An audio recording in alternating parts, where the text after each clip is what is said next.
So thank you again so much for joining us this evening. My name is Victoria. I'm a lawyer and program coordinator at CLIA. For those of you who might not be familiar with our work, CLIA stands for Community Legal Education Association. We are a charitable organization here in Manitoba, and our mission statement is unknown rights are not rights at all. So we aim to bring information about the law and rights to people across Manitoba. We have been working to increase access to justice for Manitobans since 1984, which means we're looking forward to celebrating our 40th anniversary in just a few years. Before we begin, we would like to acknowledge that CLIA is located on Treaty 1 territory, on the traditional lands of the Anishinaabe, Cree, Oji-Cree, Dakota, and Dene peoples, and on the homeland of the Métis Nation. And while we work mostly in Treaty 1 territory, we also work with and serve communities located in the territories of Treaties 2, 3, 4, and 5, all across what we now call Manitoba. We further acknowledge that the laws and the legal system that we're talking about today are not those that are traditional to these lands. So our webinar program is a series of legal information webinars, and we offer it usually twice per year on a variety of topics. And tonight we'll be talking about the law of EIA, or Employment and Income Assistance in Manitoba. So before we start, as I mentioned, this session is being offered in a webinar format. So you're already muted and your cameras are off. And it's also being recorded, and it may be posted on our website or our YouTube page at a later date. We will have dedicated times for questions, but please feel free to use the chat or the Q&A functions to ask questions or share your comments throughout. We will be monitoring them, and I will let our presenter Jennifer know if there's any questions that should be addressed during the presentation. Please also feel free to let us know about any technical issues, for example, if our connections cut out or if you can't see or hear us. So I'd now like to present our presenter and facilitator for the evening, Jennifer Unger from Legal Aid Manitoba. Jennifer has over 20 years of experience with legal aid services and joined Legal Aid Manitoba's Public Interest Law Center Advocacy Unit as an administrative law advocate in 2013. Her work focuses on providing people with guidance and information services, as well as representation on residential tenancy, employment and income assistance, and other government benefit matters. In her advocacy role, Jennifer appears before administrative board and hearing panels and is active in community engagement and outreach on behalf of her unit. Jennifer's presentation tonight will include some basic information about the Employment and Income Assistance Program, rights and allowances under the EIA program, and appeals to the Social Services Appeal Board. And we thank Jennifer so much for sharing her time and expertise with us tonight. So with that, I will hand it over.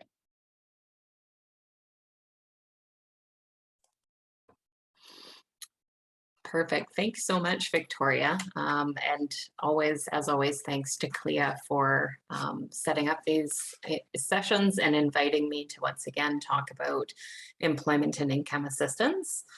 I would like to start with a brief information about our, sorry, I'm just glitching here a bit, about Legal Aid Manitoba itself, the Public Interest Law Center, and then of course our advocacy unit, which I am a part of. So I work for Legal Aid Manitoba as an administrative law advocate. Legal aid services in Manitoba are currently celebrating its 50th year. We're having our anniversary actually throughout the month of November. And legal aid is an imperative system that provides a fair a balance to the justice system. So as part of the Access to Justice program, eligible applicants can apply for and seek legal assistance throughout Manitoba on a variety of different areas of coverage. Many areas that we have fall under criminal law, family proceedings, child protection, and then we also have our administrative law areas, which is specifically what I deal with, and we relate to cases mainly in the areas of employment and income assistance, some other government benefits as well, and then a large volume of residential tenancies matters where we represent tenants. The office that we work out of is called the Public Interest Law Center and commonly called PILC.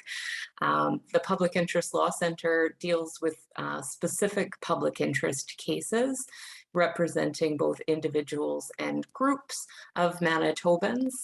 Some of the areas of coverage that are highlighted in that would be environmental law, human rights, or consumer protection laws.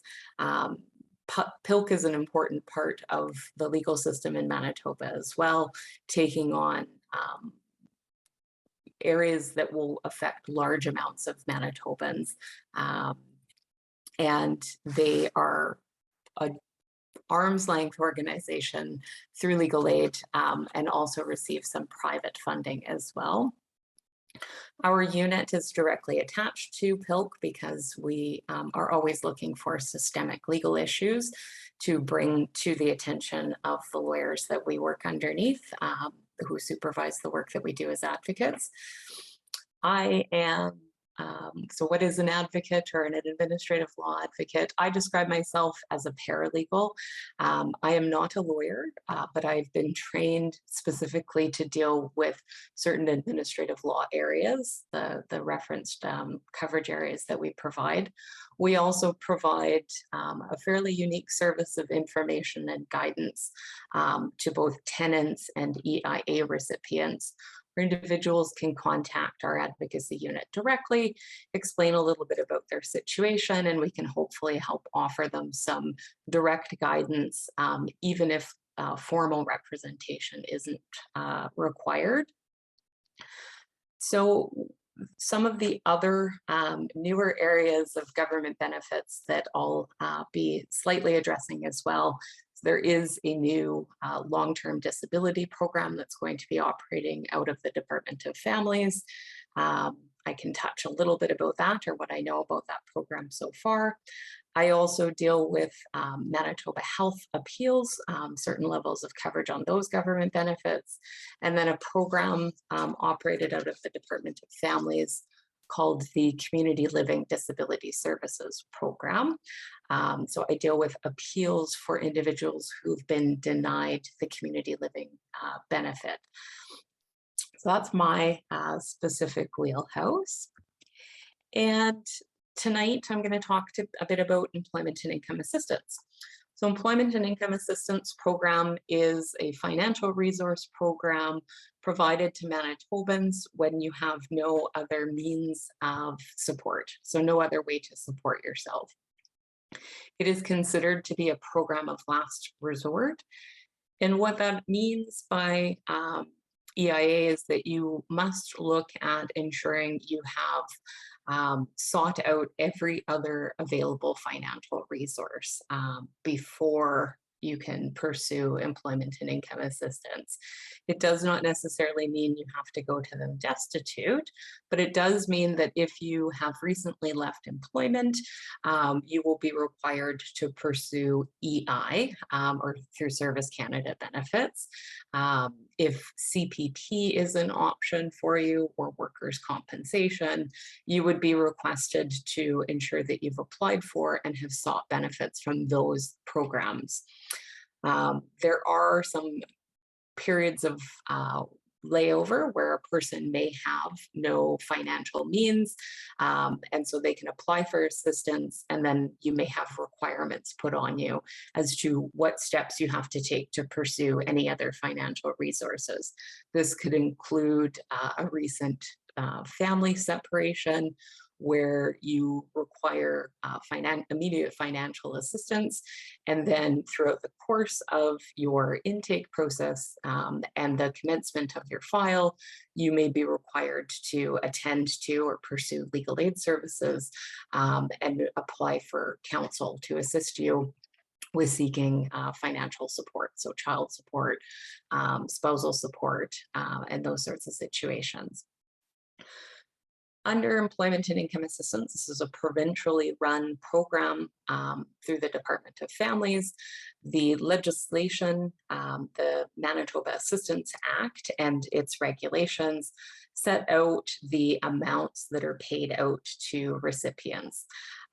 So some of the amounts that an individual receives, such as their basic needs, the amount that's payable to an individual throughout the province is actually set out in the applicable regulations. There's schedules. And what you receive each month is determined usually by your family size. So for a single individual or for any dependents, the age of the dependent will outline, there's a fancy chart that outlines how much money is received for each category of benefit. So basic needs is one of those categories.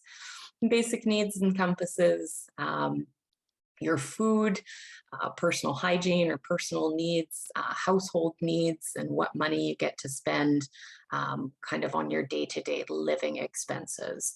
Then they also have the program also offers basic health coverage, such as dental and optical benefits, which I'll talk a little bit more in detail about in a bit. Prescription drug allowances will also be provided through the EIA health program. And if you have a shelter need, so if you're paying rent or if you own a home, you'll have a shelter allowance based on what category you fit in for that as well.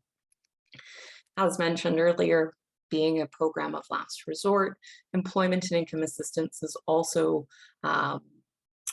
employment driven, so that for those who can work, the department's main goal is to get people to support them in a goal of actively becoming gainfully employed as soon as possible. So there will be outlines as to how that assistance can be provided, and a person may be set up with an action plan or support that they need to pursue.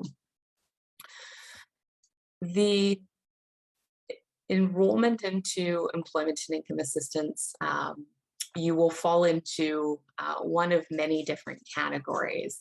So as I've mentioned, the amounts that you're receiving each month based on your family size and composition will also be dependent on what category of enrollment you're in. Some of the simple categories just to talk about, not limited to, but are general assistance. So this would be for an individual who may have no dependents and is not suffering from any disability issues and would have no barrier to seeking gainful employment or to being employed. There's also a category for individuals who are over the age of 65 called the aged category. And this would also depend if a person were to have no ability to seek CPP or any of those federal benefits. Single parents or parents with a dependent who has special needs are other types of categories. So again, the composition of the family will help determine which category you fall under. For individuals who are in the disability category, the aged category, and certain types with varying levels of dependence, you will not have any specific work requirements placed on you as well. The current name for the disability categories is going to be changing because the program is starting to, will be announcing a new disability for long-term services. So the current employment and income assistance category, as I understand it, is going to be changing its kind of its title or name to include that it speaks specifically to barriers to employment.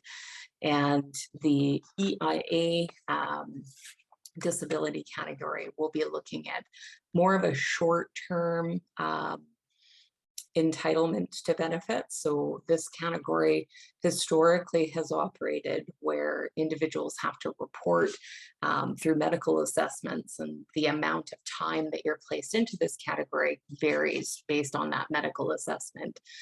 From our experience, we see enrollment into the disability category ranging from 3 months or 6 months, depending on the doctor's assessment, sometimes up to a year or two.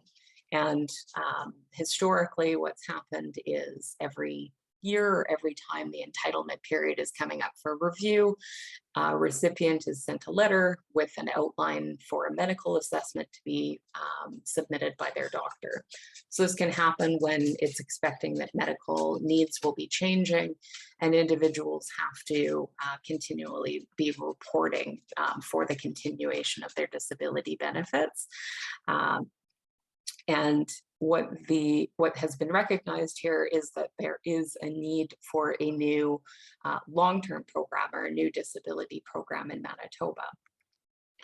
So the Department of Families has been working on a Disability Support Act and regulations, and over the last few months, as part of the advocacies and surrounding agencies that deal specifically with EIA, I have had the opportunity to have some meetings and been involved in a few focus groups with this new program that's going to be operating. And my understanding is that certain categories of recipients have actually already transferred over into this new long-term disability services program. The department has explained to us that this new program will be mirroring what employment and income assistance, financial support provisions are already in place, as that's commonly what's happened throughout different provincial long-term disability services. And it'll be still based on a need. Obviously, you have to qualify for this program and show that you are required of financial support. And the eligibility will still fall to kind of the basis of the total household income. So you're going to still have an assessment done. So you'll apply for this program and have an assessment done. And the program itself is geared to individuals who suffer from a severe and prolonged disability. If a person has a significant impairment of or condition of their body or their mind that is considered to be permanent or likely permanent. So this assessment will come from the medical profession, and the enrollment requirements. The first step, as it's been explained to us, is the medical assessment will confirm from a physician or one of the approved medical professionals that the department has outlined or will be outlining in their policies, confirming that there's a significant impairment. And then, if necessary from that, the department may also require a functional assessment. The functional assessment will speak to the individual's disability, that the person is experiencing significant barriers to their activities of daily living or to full participation in society. So the impact essentially that your disability would have on your daily life. The disability impact assessment will also speak to a person's functioning across a variety of domains. So this could talk about personal care, daily routine, and as well as kind of more personal care, sleeping, eating, meal preparation at home, or as mentioned, participation out in the community. So any mobility barriers, barriers for inclusion in social situations. And the program has outlined for us a few different focus groups that I've attended to, speaking to its operation, more geared to engagement for a community navigator is one of the opt-in options that they've been talking about. And my understanding is this program is not yet identified exactly what the expectations were because it's still being developed. So the policies which will be going out and to support the legislation are still being worked on, but the community navigation role may include more of a one-stop access. So people don't necessarily get sent to a variety of agencies and contact points, more of an all-encompassing solution, which would be very nice to see. Of course, everybody knows that it can be hard when you get a bunch of referrals to different places, that things can kind of fall apart. So a one-stop resource would be wonderful.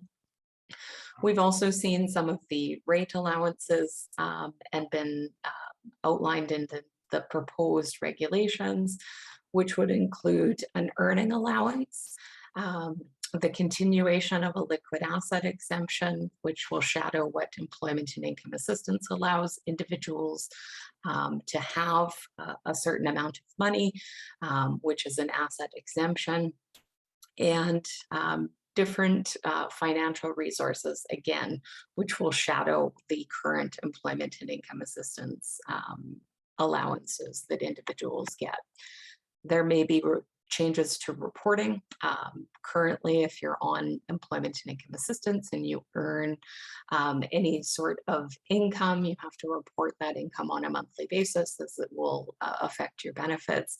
The long-term program may have different options for individuals for their reporting purposes as well. So it's my understanding through these focus groups and communication with the department that they intend to have a full rollout of this program in coming months. So I just wanted to touch briefly about that tonight, just because I think it's very valuable for the purposes of this speaking engagement, that the public's aware of the changes that may be coming. And going back, so when you're on employment and income assistance currently, you have a variety of rights and allowances that are available to you, many of which may not necessarily be known, so it's always a good opportunity to speak to these. When you're on employment and income assistance, you can own a home. So they will not necessarily look at having you dispose of any property, but there is a potential, obviously, that a lien could be placed against the title of that home, and certain allowances may be recouped against the title of the property. So a lien would be there until such time that the property is either refinanced or sold, and then monies would be paid back at that time. You may also own a vehicle when you're on employment and income assistance. So when you apply for EIA, most of the process starts right now still online and is usually followed up with some type of interview and confirmation appointment. So you'll be asked to disclose any assets. Of course, you can own a vehicle. Most of the difficulties that individuals who are EIA recipients will encounter, though, is that EIA won't help you with the financial obligations that can come with vehicle ownership. So they do not offer any benefits that would help support for the payment of insurance or fuel. And they wouldn't help you with any sort of maintenance for the vehicle as well. You may also own personal items. So of course, when you apply for employment and income assistance, your furniture and other personal possessions would not be asked to sell off any belongings or dispose of any of your personal possessions in order to qualify for EIA. You may also be allowed to have what's called a liquid asset exemption. So for just a simple scenario, a single person can have up to $4,000 as an asset exemption. And you do need to disclose this when you apply for EIA. It cannot be held against you or asked to utilize that funds until it's disposed of and told to come back. But the careful point of ensuring that you remain qualified is always to ensure that your allowances do not go over whatever the maximum amount is for your exemption allowance. It'll depend on your family size, so the breakdown of your family composition. But for a simple example, a single person or a family unit of one, the maximum allowance would be $4,000.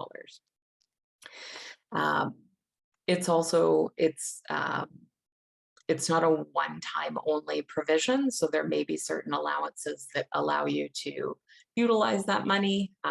You may have needs that aren't met by the program itself, and you've chosen to utilize some of that money. And then at different points throughout your enrollment, you may have resources that come in where you may just allow to have that is bank account, for lack of a better way, replenish. So there are also, as we mentioned, certain resources that are exempt. So they are not held against you as a financial resource. These would be things like child tax, your income tax return, GST, so those types of federal benefits. And then there are also different financial resources under the regulations which have been exempted as well. There are far too many to list just for tonight's purposes, but some can mean certain trust accountings, some types of benefits that are received from another resource, such as residential schools, certain federal benefit allowances that have been provided to individuals, which can also be accessed and used without any penalty from employment and income assistance. When you are enrolled into the employment and income assistance program, if you are in receipt of the disability benefit category, you may also have an allowance to open up and maintain a disability trust account. These trust accounts have to be disclosed to EIA, and there are certain obligations because they have to be in a certain format. One of them is a federal disability trust, and otherwise the outline of what's required for the exemptions to have money put into a disability trust are quite specific. So the best scenario for an individual is if you are likely to receive or encounter a large sum of money, or if you have a family member who would like to arrange for a trust. This needs to be disclosed in advance, and you can work with your caseworker to ensure that it's all set up properly and that those funds are reported to the program and not held against you because they would be an exemption. For the disability recipients, a trust account can be up to $200,000, and an individual can draw from that account, and they'll be required to do an annual reporting to the program, to EIA program as well. So the disability trust, the drawing from that account should be done for financial purposes that relate to your disability or services that are not covered by the program itself that you have felt are necessary to draw from the account.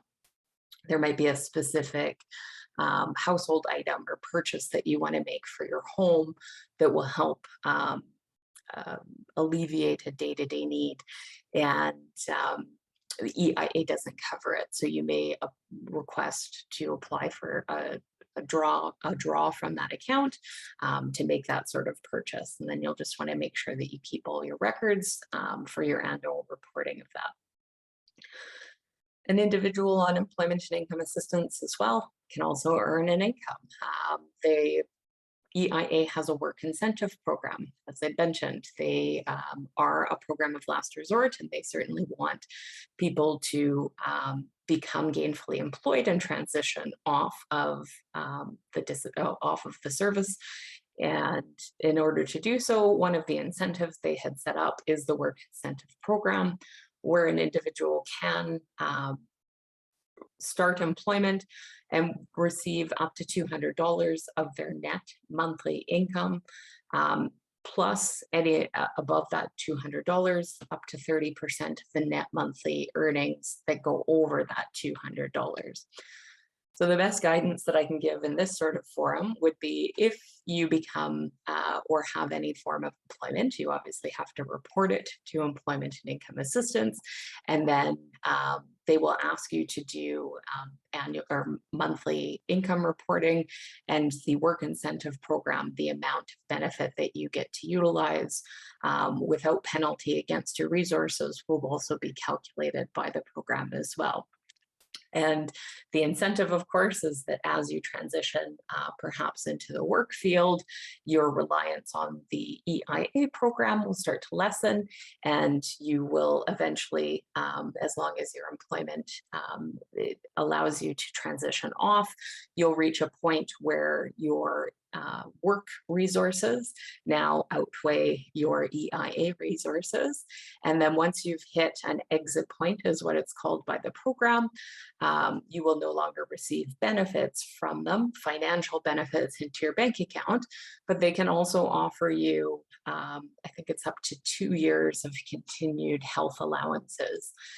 So again, there's another incentive there where if you gainfully transition into employment, you may have other resources available to help with dental or health needs as you kind of maintain that full-time employment. Employment and income assistance also have kind of rules around their gift allowances. So as an individual who may be in receipt of non-disability, so general category assistance, you are your gift allowances are quite nominal. You can receive up to $100 as a gift from a family member or friend, but this has to be something that is meant to be for gifting purposes and cannot be of a regular occurrence. So if a family sends you $50 through a bank transfer, an e-transfer, and it lines up with your birthday, you shouldn't have any problems with your reporting, but you'll want to note that that was a financial gift. When you're in receipt of the disability allowance, you are allowed to receive up to $500 per month, and that can be on an ongoing basis. So the gift allowance for individuals in the disability category is quite significantly more than for non-disability assistance. My understanding is that the gift allowance should also be shadowing into the new program as well. Again, we're waiting for those policies to come out from the department themselves. And mentioned earlier some of the other benefits that you receive when you're enrolled in EIA. You have a shelter allowance. So shelter allowances are paid when you can prove or substantiate that you have a shelter need. This includes receipt throughout the course of your EIA file. So if you've been enrolled in the past and you've gone off EIA and then you transition back, you still have one file or one case number. So when you apply, you're given a case number, and that kind of follows you throughout the entire period of your enrollment, or if you've been re-enrolled multiple times. You are also entitled to one security deposit. So the security deposit that's payable is 1/2 of your current shelter rate. So again, if you apply as a single person, a family unit of one, your shelter rate, what you receive for your deposit is going to be 1/2 of that. And they do not consider it to be repaid or paid again at a later date because it's essentially thought of by employment and income assistance that when you maintain a good tenancy and you move out, you're going to receive your security deposit back, and you will carry that security deposit forward to your new tenancy. As a tenant advocate, I know that that world doesn't always work as ideally as it may be thought, and individuals can sometimes encounter difficulties in getting their security deposit back, often through no fault of their own. The actual legislation through the Residential Tenancies Act allows a landlord up to 14 days after the end of a tenancy to return the deposit. So it doesn't always come back to you the day you move out, and making it impossible to carry forward. You may be able to ask employment and income assistance to pay a second deposit forward for you as an overpayment, but it will be held you will be held accountable for repayment of that. So it would essentially be a brief loan. it's a case by case or person by person scenario. But if an individual is moving and they need that financial assistance, they may be able to ask their caseworker for a secondary deposit, which they would wind up repaying over the course of the next few months' budget. Would have a monthly repayment taken off of each month from there. The amount of shelter allowance that an individual receives will, in Manitoba, we currently have a rent assist program, which is also a provincial program. When you're on employment and income assistance, the rent assist program is built right into your shelter rate. So EIA recipients receive their shelter allowance directly through employment and income assistance. It can either be paid to the individual, who then is responsible for paying their rent, or you can assign your shelter benefit. It's called an EIA rental information form. And at the bottom of that form, you would be assigning your shelter allowance to be paid directly to your landlord. The amount of money that you receive, as I said, it's set out in the regulations in a nice little chart. And again, it's one of those things that is outlined by your family composition. So the age of the children, if you have dependents with you, is all outlining how much money you're going to receive for rent. If you're on subsidized housing, Manitoba Housing, or other rental subsidy programs throughout Manitoba, the amount that's received is again also set out in those regulations, and then it is usually paid directly to that landlord or to that source of landlord as well. The employment and income assistance program for the last few years pays one shelter rate, and it is meant to include your utility services. So if you are responsible for paying hydro and you receive your shelter benefit, you're also going to be responsible from that singular rate to ensure that your utilities are sent out and paid for that as well. The department will look at certain situations where they will pay for moving costs. Some of those circumstances would be if an individual's housing is considered not safe or healthy to live in. So if a home gets reviewed by the health department and is being shut down, or some individuals are living in hotel housing, and we've had a few stories in the news where those accommodations are also being shut down. So if the present home is not fit to live in, you can seek financial assistance for moving expenses to be approved and repaid through EIA. The main thing here is if you are going to be asking EIA to consider your moving costs, you have to do so in advance. So you need to ask your caseworker or apply to employment and income assistance to cover your moving costs. And if approved, they will confirm that to you, and they will also ask you to obtain, I think it's 3 moving costs from different moving companies, and provide them with an invoice or quote for moving expenses, and then they will provide you with coverage once you've submitted the actual final invoice. The other situations where they may look at covering moving costs, in addition to the unfitness of a home, would be if there are changes to your family size and your current bedroom allowance doesn't meet the national housing standards. If you're moving to a new rental or accommodation and your rent is going to actually decrease each month, you can also apply for for EIA to cover your moving expenses. If you are moving to gain employment, or you are moving to attend school, you can also apply. The employment aspect of it, as we mentioned, if you're moving and will substantially start into the work incentive program, your coverage for moving costs should be approved.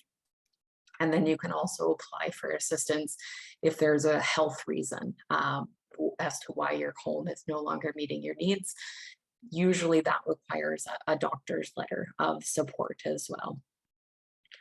Em- Employment and income assistance will also help with certain furniture purchases or home goods assistance in certain situations. You may apply for a one-time allowance of up to $500 in very specific situations, such as whether someone may have lost all their belongings due to a fire or a flood, some sort of incident in the home that was outside of their control.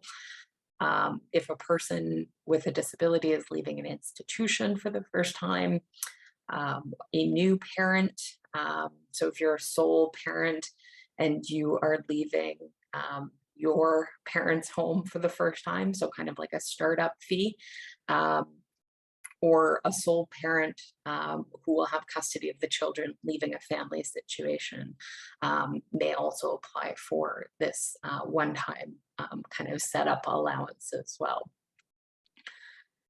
For individuals, mattresses or bedding, the department will cover a new mattress box spring allowance once every 7 years, and a bedding allowance should be included into your benefits once every 3 years.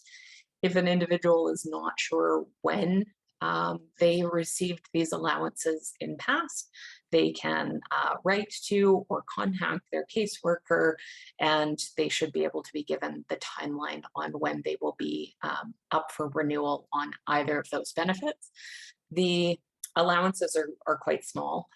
They don't, especially in this day, they don't usually cover the actual cost of a mattress or probably the actual cost of bedding. I think the allowance for bedding is only 30 something dollars, but it's a portion of, right? So it's going towards some of the cost of what it would take to buy a new bed or new bedding. For individuals' health services as well. So once you get enrolled into EIA, after 3 months of entitlement, you will start to receive basic dental benefits and vision care as well. And your prescription or health coverage should start immediately upon enrollment. You should be given a health services card. Some of the other additions that can be made into a person's budget in EIA include things like a health telephone. A health telephone is a medical request that can be made with a doctor's letter of support. We recommend that the individual express to their doctor a need for a phone, and if the individual did not have access to a phone, that their health or safety could be at risk. As well as transportation costs as well. So transportation allowances onto an individual's budget are only going to be met if a person can express in writing the need for attendances to various medical appointments. So the amount of transportation allowance that an individual may receive will depend on the medical need for those attendances. So someone who's attending to 3 or more medical appointments per week will be the ones who receive like a monthly bus pass. Anything else may be kind of case by case or like ticket equivalent to transportation costs. Finally, for disability benefit, as I mentioned earlier, the amount of time that a person gets enrolled in will all depend on the medical assessment itself. But usually individuals get enrolled for a period of time before review. When you're in receipt of EIA disability, you receive certain higher rates for your needs, which can also include $105, which is the specific allowance that's given to individuals. It's called an income assistance for persons with disability benefit. So that 105 is put onto your budget each month. And the purpose of that benefit is it's meant to be utilized to help you meet any additional needs that relate to your disabilities. Um, the additional gift allowances that an individual can receive without any scrutiny on their reporting. Individuals are also entitled to or can have a volunteer benefit. So if you are on disability and you're looking at volunteering, you can work with your case coordinator to ensure that you can apply for a volunteer benefit. The volunteer benefit can range between, I think it's 50 up to $100, and it depends how much time you spend volunteering. The volunteering, of course, has to be reported, so it's all set up through the actual volunteer services. So the organization that you're volunteering with will be asked to do some reporting directly to the department as well. Finally, some common questions that come up for me dealing with EIA. We do look at mainly working with individuals on issues that have been denied, so appeal issues, but some of the other advocacy services that I deal with on an informal basis. So for information and guidance, we'll be talking with people who are having problems with the assignment of a specific caseworker or the office location that they've been assigned to. Not a lot we can do as an advocate. Of course, I will always try and work with individuals on communication barriers that they're experiencing.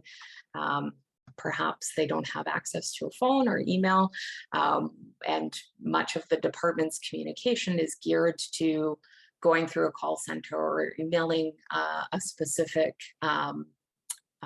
email organization. They just have one blanket email now where all communication gets focused to.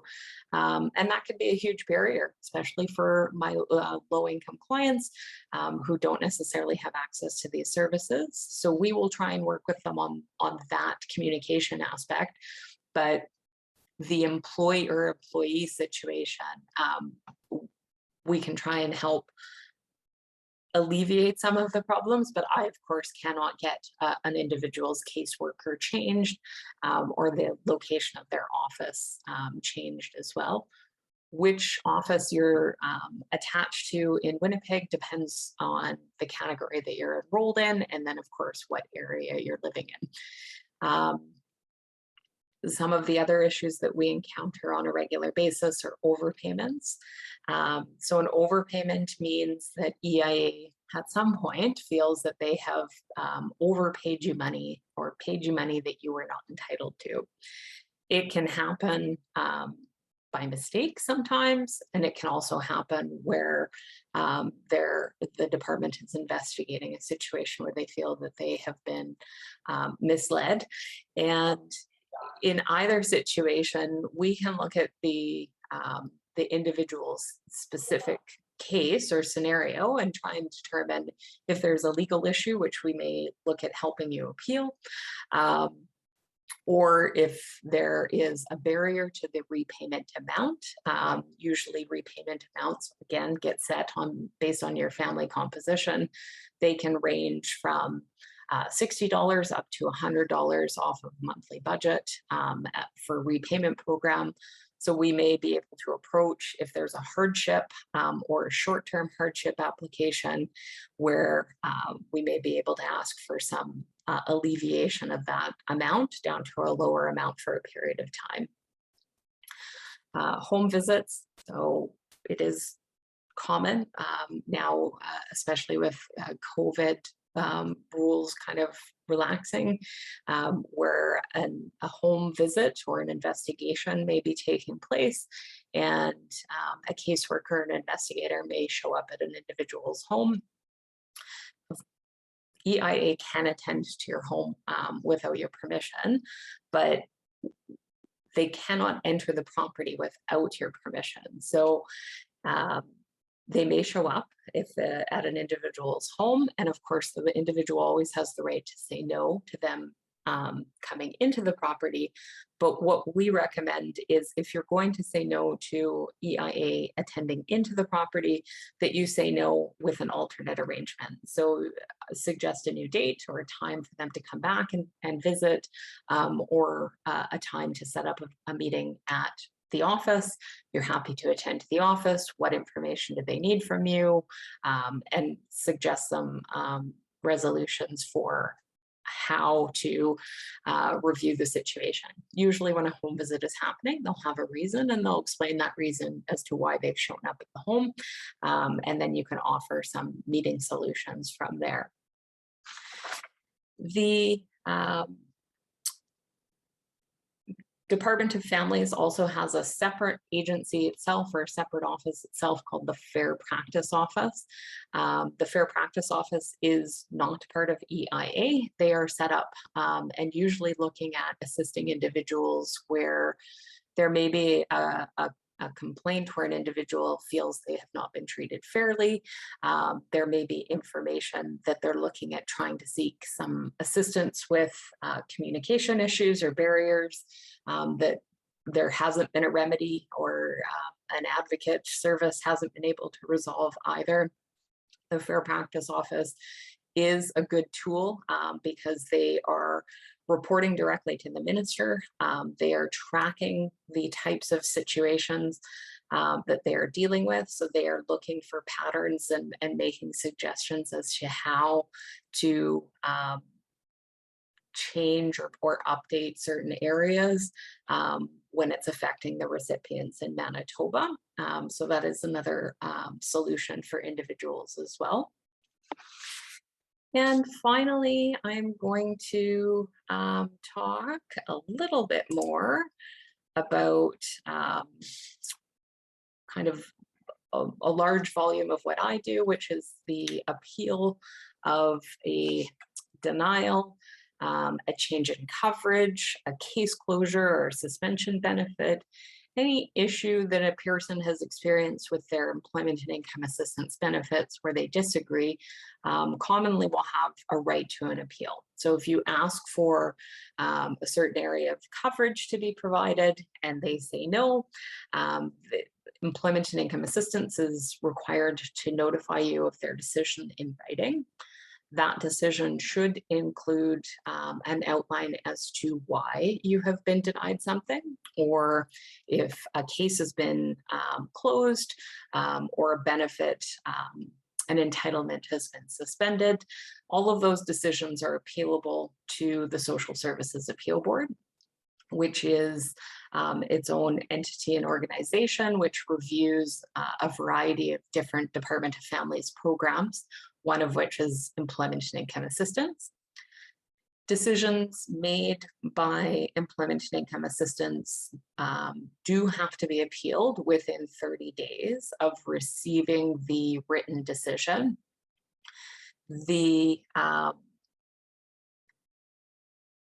Some of the issues that are asked on the appeal form talk about whether, like, you can appeal if you have not been allowed to apply for employment and income assistance. If EIA, you applied and they told you didn't qualify, some of those decisions will come out and need to be appealed within 30 days. And then, of course, any change to your benefits as well. If the 30-day timeline has been passed, but you're still within a reasonable time and you have a reason as to why you weren't able to appeal within that 30 days, there is an extension of time request process that can be made to the Social Services Appeal Board. You would have to identify maybe you weren't aware of your right to an appeal, or there was a circumstance in life that didn't allow you to file your appeal within 30 days. So the extension of time request to the SSAB is reviewed by the board, and they will also write to the department, EIA and give the department any opportunity to raise an objection. And ultimately, the board will decide whether or not there is going to be an extension granted, at which time your appeal, if it's approved, your appeal could be filed, and then you would be allowed to have an appeal hearing on the subject matter that you filed an appeal on. When you file your appeal form, it's a single page form which can be completed. Individuals, if they're looking for assistance from our agency, can contact us directly, either before you file your appeal, or if you wish, you can file your appeal and then reach out to our agency after. Upon receipt of the appeal, the Employment and Income Assistance Office gets notified that of the reason or the issue that you filed an appeal. You don't really have to justify a reason. You can just simply outline that you disagree with the decision. And then EIA has to do what I call the department's report. The department's report is the materials that Employment and Income Assistance is going to provide to the appeal board and the materials that they are going to be relying on in the appeal hearing. So this should include a copy of the file history, so your application, and then any relevant information that relates to the topic at hand. If you were suspended, so a case suspension may come with a background of letters or requests to provide EIA with certain information, perhaps some emails or some correspondence. All of that information should be in the department's report. And then they will also be providing a written outline of the history, the decision that they made, and they should be identifying why they've made the decision that they have. It should also include both legislation and policy references. So when a recipient or a recipient and their advocate receive this report, we should be able to identify the entire timeline relating to the subject at hand. And even though we may not agree with it, we should be able to outline or understand the decision that EIA has made. That report is also the information that the Social Services Appeal Board will be relying on from the department. And then once that report has been received, a hearing date is going to be scheduled. And at that point, the appellant or the appellant's representative will also have a timeline to provide and file any evidence. So evidence on an appeal on an EIA case means any information which will help support your position, but it cannot necessarily be considered to be new information relating to your case. If a person has been denied disability enrollment, they would have been provided with a medical assessment. EIA would have reviewed that assessment and said, there's not enough medical information here to support disability enrollment.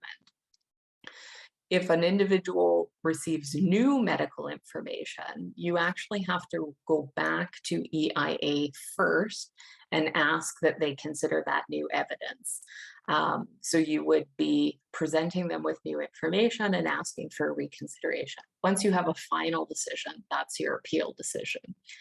If you have evidence to bring forward from that, you may have a letter of support from your roommate who sees how much your disability, which is already known and documented, affects you. So you may bring witnesses, or you may have some other considerations, perhaps a Wikipedia outline of describing a medical condition in further detail. So that would be evidence that goes in and it supports the information that's already currently available to Employment and Income Assistance. So some of these questions are things that an advocate can help you work out in advance. Or of course, as I've mentioned, people have the right to apply for and seek our assistance and representation through a hearing. A hearing process at a board, as I mentioned at the beginning, I'm not a lawyer. These hearings take place They are meant to be approachable for individuals to attend to and go on their own. Administrative boards and hearings are very welcoming in the approachable manner that they understand we're not all lawyers. Employment and income assistance is commonly there representing themselves, a caseworker, program manager, often the ones who put forward their case. So the hearing process is meant to be approachable. The Social Services Appeal Board has hearings, in-person hearings mainly, and right now when you schedule in Winnipeg, you go in and you walk into a boardroom. The board members are, all three board members are present. There will be an EIA or Social Services Appeal Board staff member who takes notes for the board's purposes during the hearing process. And after introductions are made, the appellant gets to decide whether they wish to present their case first or if they'd like to have EIA put forward their case first. And there's no crosstalk or cross-examination process at that point or in this hearing process. When I go, I present on behalf of my client. My client has to be present, so the appellant has to be there because, of course, the board may likely have questions for the individual as well. I present my case, I'm talking to the three board members. That's who I'm there to explain the case to, ask for consideration of, and then EIA and their representative are going to be doing the same. There may be some common talk where we have to exchange information, but usually, other than perhaps having a different point of view, we're both parties are going to be presenting the case to the board, and then the board will ask questions, ensure that they have all the information they need to make a decision, and they will close the hearing. The decision from a hearing takes place after the fact. So the board has 15 days to provide a copy of their decision, and that decision will come out for you and tell you whether you've changed the decision and if the appeal has been allowed or varied, and they will outline in their written decision and its reasons, a brief summary of what took place at the hearing, an outline of each party's case, and then ultimately the decision that they've made. There are, quite finally, there's 2 steps at the end. Once that written decision has been received, the Social Services Appeal Board does have a reconsideration process where a person may write into the board and outline a position if they feel that it's appropriate.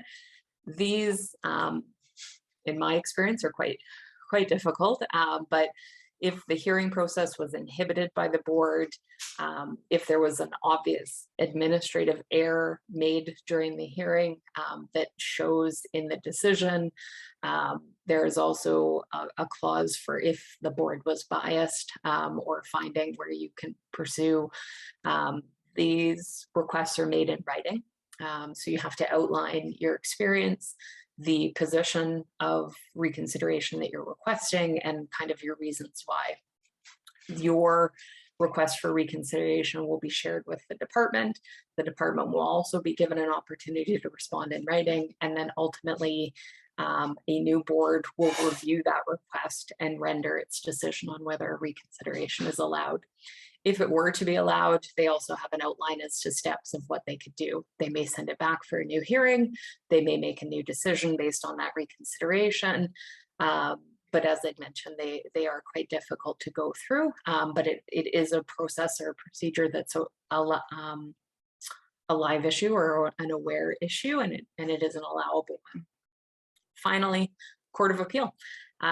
So again, not a lawyer, but if you are unhappy with the decision and you feel that the Social Services Appeal Board made an error in the law, or there was an error in their jurisdiction in making the decision that they made,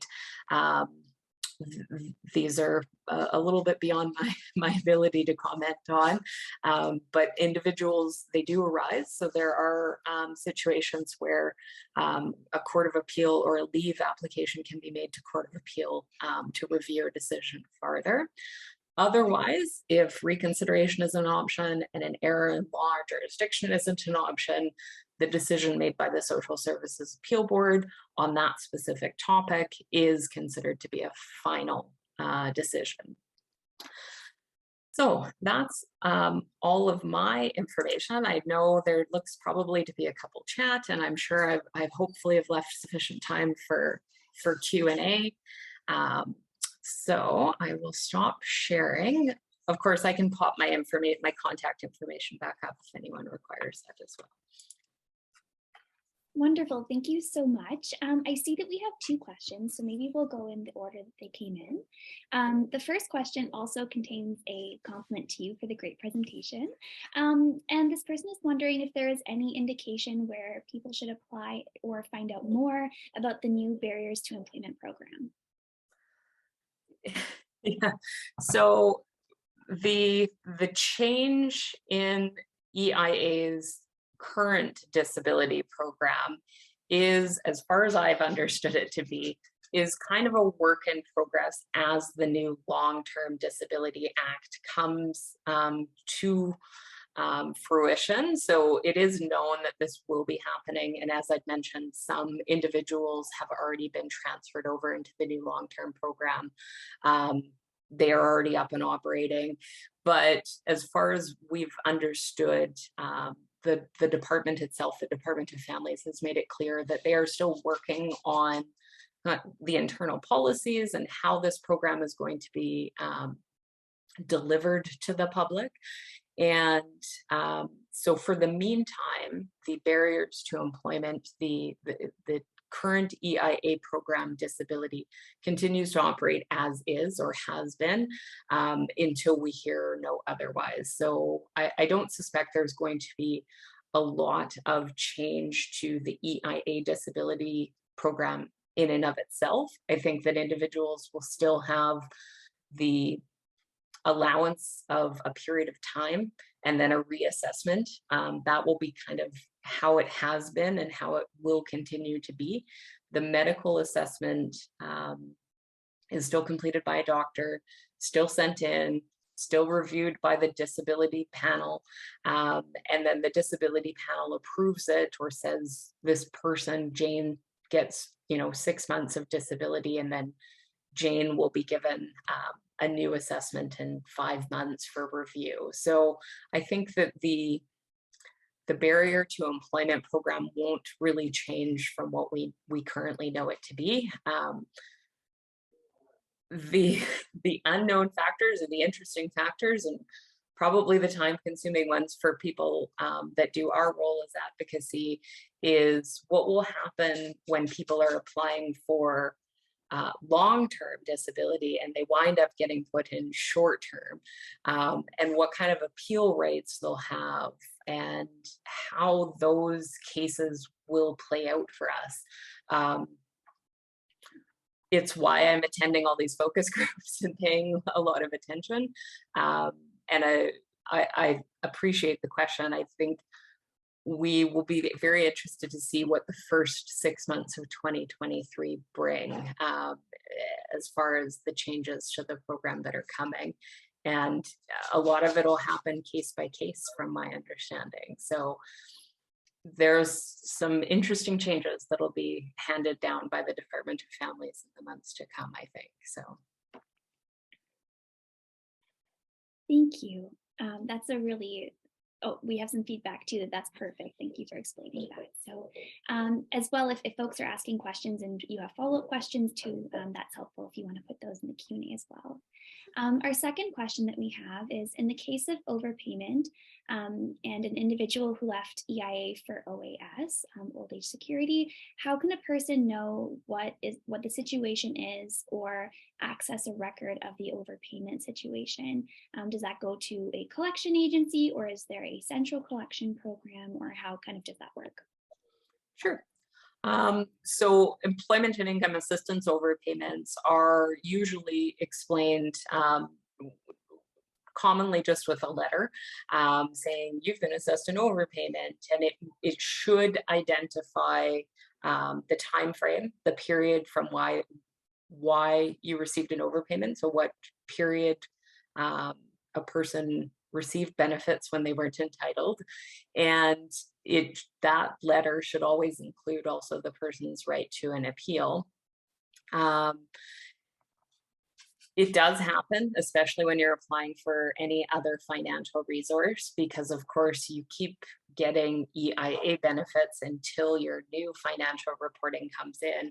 And EIA also pays a month in advance, right? So at the end of November, you're receiving December's benefits. So you're already cashing money, and then you learn of new resources that come in. So sometimes there is kind of a double dip where a person didn't intend to. The collection process is internal, so they do have their own collection department, which will normally follow up with repayment on a case that's been closed. They will write to that individual and outline, you still owe us money, and please contact us so we can make repayments. As far as I understand it, the OAS itself is not going to be like a garnishable income, but other financial resources, so income tax, GST, those sorts of things could suffer for repayment in the future. If a person does not have the records to help substantiate their history, and if it's past any likely appeal period, if it's past 30 days or any period longer than the last few months, you may be able to access some records directly from EIA, and if all else fails, a Freedom of Information Protection of Privacy, commonly called a FIPA, should allow an individual to access copies of their records from EIA. Whoever was asking, if you ever need information on how to do a FIPA, you can obviously just call our advocate unit agent and we'll direct you through contacts or links and help you complete the proper forms and share the FIPA coordinator for Department of Families, their contact information, so you can send that in as well. Yeah. Perfect.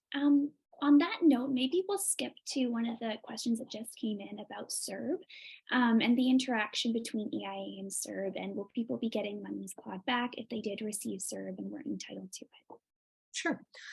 So CERB is a really difficult time, and I do feel I mean, obviously it was a very tough time for the entire world, but not a lot of people really understood if they didn't have an employment earning that they were replacing, that they weren't entitled to CERB. So I do not believe that a lot of people wholeheartedly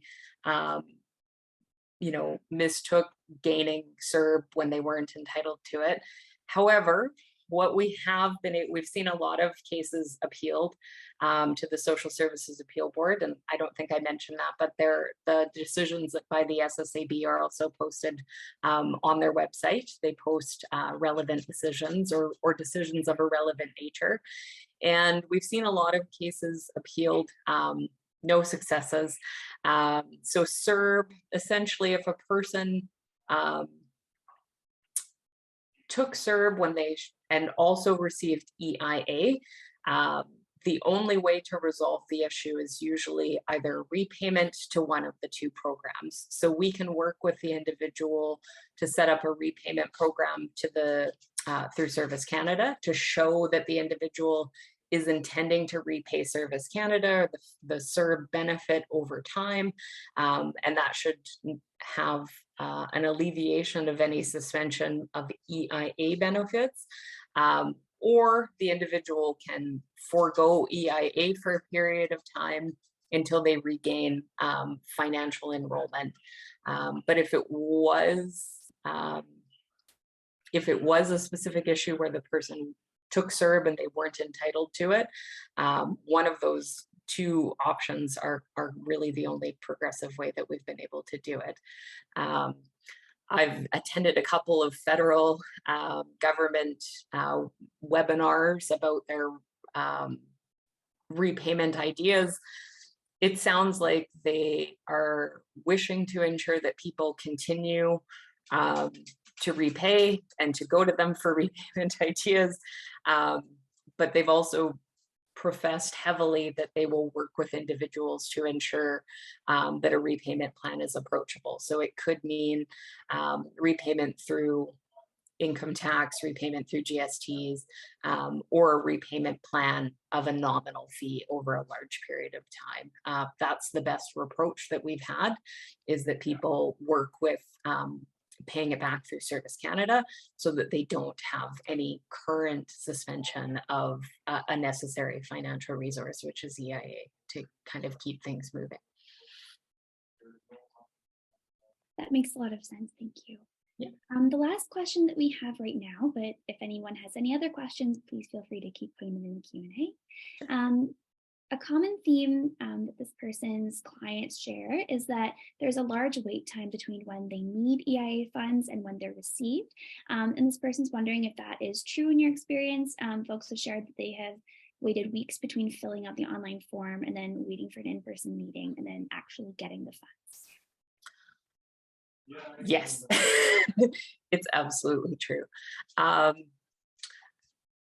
So I have never had a very positive answer to this because systemically it's an issue that we've encountered before the pandemic, during, after. The time frame from the online application, which is kind of their professed way that they want people to do things, or attending to offices, because not everyone has access to applying online, and the actual intake, yeah, usually over a month. The difficulties are, I mean, the approach can be, number one, pounding them for emergency relief benefits. So for short-term benefits in the meantime, up to 14 days, harassing them for an earlier intake. But the difficulties lie to the fact that even if you try to appeal the timeline being an issue, your ability to get into an appeal is probably going to take just as long or longer than having your application process. So the best answer that we're able to give is usually ensuring that, or seeking some form of emergency relief benefit using the EIA portal. So they have centralized services now that they're saying this is our access, or our access to justice that we're pursuing. So pursuing those benefits in a short term, and opening yourself up. I've also offered to individuals, make sure they're aware that you're open for any cancellations, intakes that can come up on a faster nature. And if you have access to an email, you might get notifications fast from them. But unfortunately, historically, it's not something we've seen. Raising it to fair practice is always a valued point, even if it's just an email. I think the name, Cheryl is the lady that operates the fair practice. Even if it's just an email saying this is unfair to Manitobans, because fair practice has that direct line of communication to the minister. So if it's a continual live issue, getting the attention of the Minister of Families and showing how this needs to change is probably the most proactive advocacy that we can offer. Historically, yeah, even when I have an intake appointment with a client, I'm usually looking at 3 weeks, but I've had individuals who've waited up to 6 for an intake from their original interview.